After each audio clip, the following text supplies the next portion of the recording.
supply the best quality produce, and the shop itself suggested this. Behind the counter there were 3 rows of splendid mahogany spice drawers with sparkling brass handles, and on top of these stood large black lacquered tea canisters.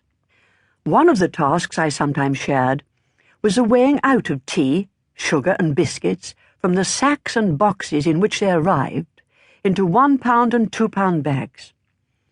In a cool back room we called the Old Bakehouse hung sides of bacon, which had to be boned and cut up for slicing.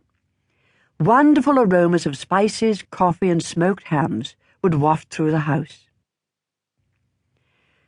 I was born into a home which was practical, serious, and intensely religious. Indeed, my father was much in demand as a lay preacher in and around Grantham. Our lives revolved around Methodism.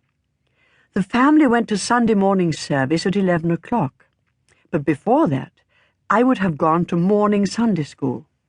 There was Sunday school again in the afternoon. Later, from about the age of 12, I played the piano for the smaller children to sing the hymns.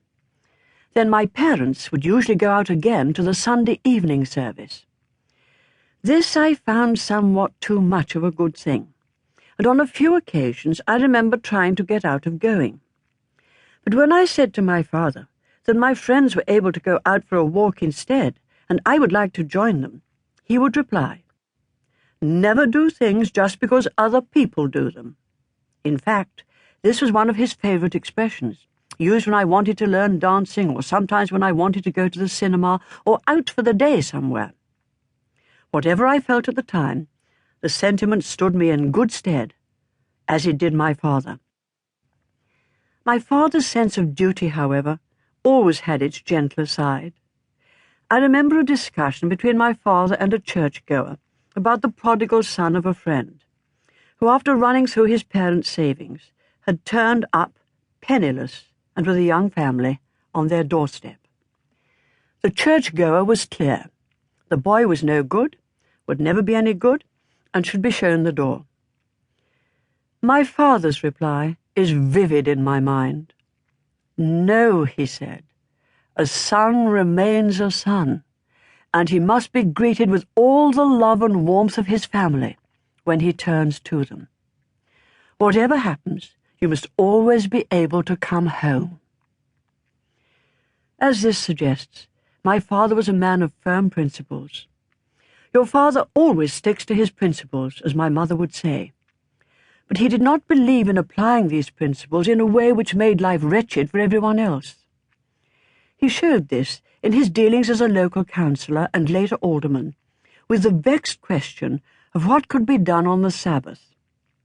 In those days, in Grantham, cinemas were closed on Sundays, but during the war he supported Sunday opening because it gave the servicemen stationed near the town somewhere to go. At the same time, he strongly opposed the opening of the parks for the playing of games, which he felt would ruin other people's peace and quiet. For my own part, I was unpersuaded, even as a girl, of the need for these restrictions. But I can now appreciate how much this highly principled man was prepared to bend on the matter when circumstances made it sensible.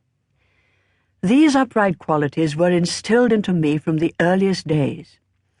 In 1936, when I was 11, I was given a special edition of Bibby's Annual, a religious magazine which was an odd combination of character building, homespun philosophy, and religion.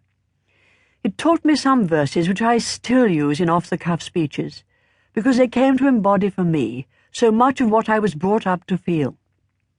One ship drives east, another drives west, by the selfsame gale that blows. 'Tis the set of the sail, and not the gale, that determines the way she goes. Or again, the heights by great men reached and kept were not attained by sudden flight, but they, while their companions slept, were toiling upward in the night. Whether it was that early exposure to Bibby's Annual, or just a natural bent, I was soon fascinated by poetry. Aged 10, I was a proud winner of a